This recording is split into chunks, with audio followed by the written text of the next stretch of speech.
Ni hao les amis, aujourd'hui 80e jour de l'aventure et c'est le dernier jour à Taïwan, dernier jour à Kaohsiung bien sûr. Alors la journée commence dans un quartier assez particulier, je vous en ai vaguement parlé hier. Je suis à Guo Mao Community, c'est une cité en fait qui a été construite dans les années 70. J'ai trouvé plusieurs choses, j'ai trouvé 60-70 qui a été construite pour héberger en fait des soldats de l'armée nationaliste. Et la particularité ici c'est l'architecture.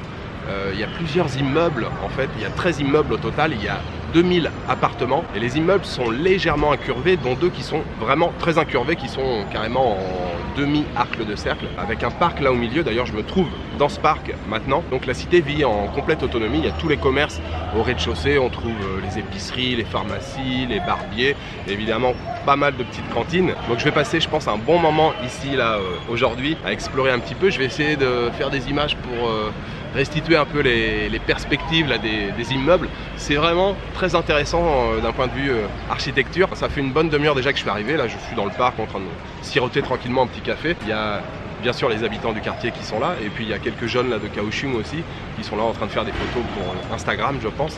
Mais ça a l'air très intéressant. C'est parti pour la dernière journée à Taïwan.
Je viens de changer de quartier, je suis arrivé dans le quartier de Dadong qui se trouve à l'est de Kaohsiung. Je suis venu ici, c'est une info que j'ai reçue de Marc.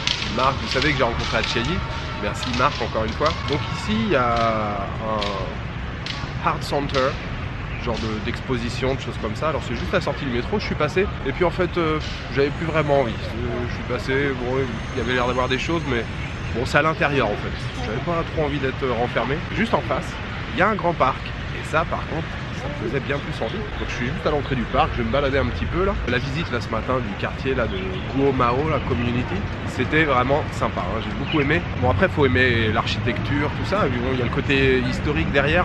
Alors c'est vrai que c'est une population surtout âgée, hein. Il y a beaucoup de personnes âgées. Je me suis arrêté dans une cantine là pour manger un bol de nouilles avec un petit peu d'omelette, de concombre et puis de la farce de porc encore. C'était vraiment pas mauvais, c'était très bon, j'ai payé seulement 35 $, 1 euro. Partout entre les immeubles, là, il y a des parcs en fait. Enfin, j'ai l'impression que tout le monde a son petit bout de jardin. Il y a des plantes partout et il y a des bancs partout pour s'asseoir. Il y a des bancs, mais partout. Donc il y a plein de gens qui squattent à droite à gauche. Je pense que d'ici une bonne heure, je vais aller à la Toontex, c'est ça, Toontex Sky Tower, le plus grand building de Kaohsiung, avec un observatoire tout en haut. Je l'avais gardé pour le dernier jour pour avoir une jolie vue sur le port. C'est pour ça que je vais y aller d'ici une heure quand le soleil va commencer à se coucher. Je devrais avoir une vue voilà, de fin de journée et by night. Ça devrait être très sympa.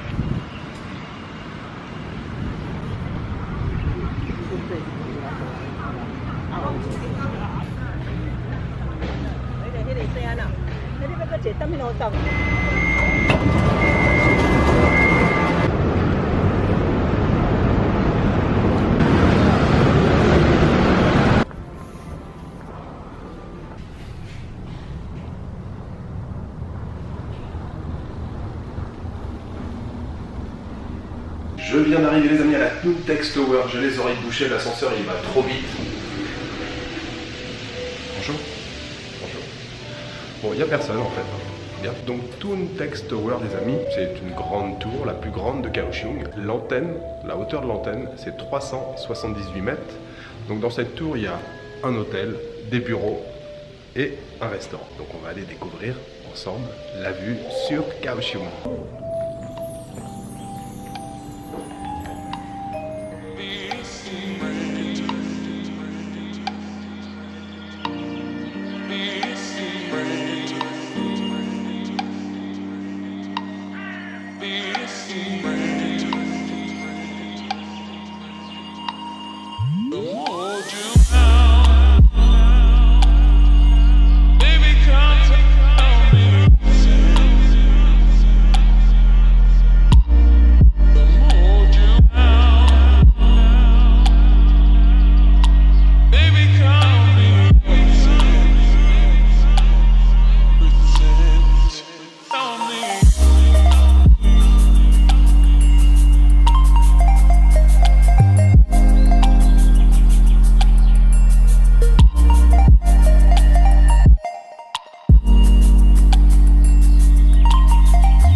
Alors cette vue les amis à la Toontex Tower, elle était formidable. Alors derrière vous avez une belle vue sur la ville, bien sûr on a de la hauteur et tout, mais surtout devant je trouve que la vue sur le port elle donne vraiment une bonne impression de la taille. C'est vraiment gigantesque et c'était vraiment super. J'y suis allé au bon moment là, le soleil se couchait, j'ai pu profiter aussi de la nuit et en plus il y avait quasiment personne. C'est pas comme à Tokyo par exemple, comme la Tokyo Skytree, il faut faire la queue pendant des heures. Là il y avait personne, je suis arrivé en bas au guichet, il y avait personne. J'ai acheté le ticket, vous prenez l'ascenseur d'ailleurs qui est vraiment très rapide et là-haut voilà c'est nickel, il y a de quoi s'asseoeur, poser le trépied pour faire des plans nickel. J'en ai bien profité, je me suis bien posé, c'était vraiment très cool, je vous le conseille. Ça a coûté 250 $, ça fait à peu près 7 €, ça les vaut largement. Et puis je viens de changer de quartier, vous vous doutez bien que pour la dernière soirée ici à Taïwan, je vais finir sur un night market. Je viens d'arriver, je suis juste à côté, je suis au Ruifeng Night Market. C'est ça, R-U-I-F-E-N-G, Ruifeng Night Market. Évidemment pour cette dernière soirée à Taïwan, on va aller scaler le bide bien comme il faut et puis profiter une dernière fois de l'atmosphère des night markets taïwanais.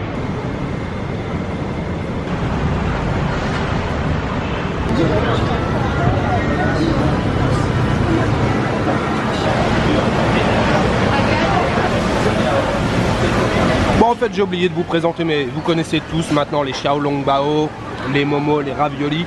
Voilà c'est le dernier, je me suis régalé, ils étaient excellents. Ça a coûté 60 $ le panier, il y en avait 7.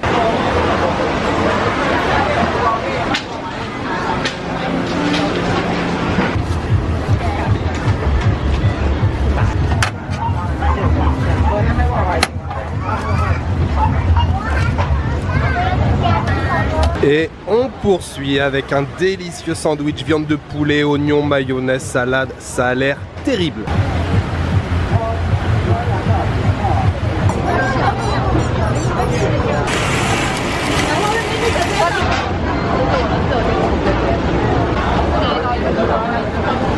Et on continue avec cette belle brochette de poulet qui a coûté seulement 45 $.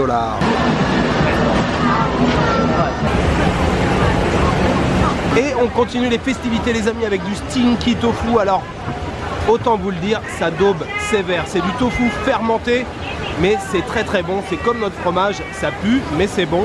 La barquette ça a coûté 70 $, ça fait 2 €. C'est servi avec un petit peu de chou.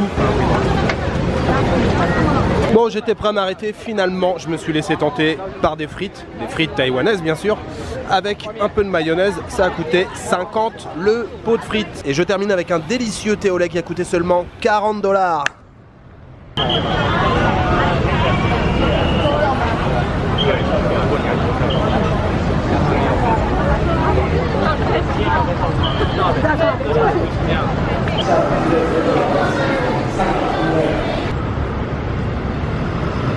Et bien voilà les amis, c'était la dernière journée à Taïwan et c'était encore une fois une belle journée. Belle découverte ce matin avec le quartier de Guomao Community. C'était vraiment très intéressant. Une belle vue ce soir au coucher de soleil là sur le port de Kaohsiung.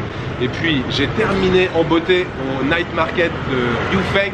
Vraiment, je vous le conseille, il est très très bien. C'est un grand night market avec beaucoup d'activités, il y a beaucoup de choix, il y a beaucoup de bouffe et c'était vraiment bien cool voilà, de profiter une dernière fois de l'atmosphère des night markets ici à Kaohsiung. Petite préférence pour le sandwich au poulet que j'ai pris là. En plus, je crois que je vous ai pas dit le prix, il a coûté seulement 40 $. C'était vraiment pas cher et il était très très bon. Aujourd'hui, j'étais un petit peu moins attentionné sur mes plans. Mais je suis toujours comme ça le dernier jour, quand je quitte un pays, je suis toujours un peu, voilà, un peu triste, un peu mélancolique. Et c'est vrai que j'ai passé un séjour vraiment, mais vraiment, vraiment très très bien ici à Taïwan. L'année dernière, j'avais été très séduit déjà par Taipei. Et là, ce séjour-là d'un mois ici, où voilà, j'ai pu découvrir plusieurs villes à Taïwan. Voilà, c'était vraiment très très cool, je suis très content. Je sais déjà que je reviendrai ici à Taïwan. Alors, évidemment, je suis un peu triste de quitter le pays. Mais je suis en même temps très excité de découvrir un nouveau pays, même si c'est un pays que je connais. Demain, c'est direction la Chine. Mais je vous ai pas dit par quelle ville je commençais. Vous êtes plusieurs à m'avoir posé la question, je vous ai parlé d'Hong Kong. Mais demain, je prends un vol pour Macao, les amis. Macao, j'y suis jamais allé. On va découvrir Macao ensemble. Alors, ça va être juste une journée. Je décolle demain matin à 9 h. J'atterris à 10h30 à Macao. Je passe le reste de la journée à Macao et lundi matin, je prends un bateau en direction d'Hong Kong. Le quartier qui m'intéresse, c'est-à-dire le quartier historique à Macao, c'est relativement petit, donc je vais essayer d'en profiter un maximum demain. Et puis on file ensuite vers Hong Kong. Voilà, je vous souhaite une bonne soirée, une bonne nuit, une bonne après-midi. Je vous donne rendez-vous demain pour un nouveau pays, une nouvelle destination, la Chine. Ciao, good night.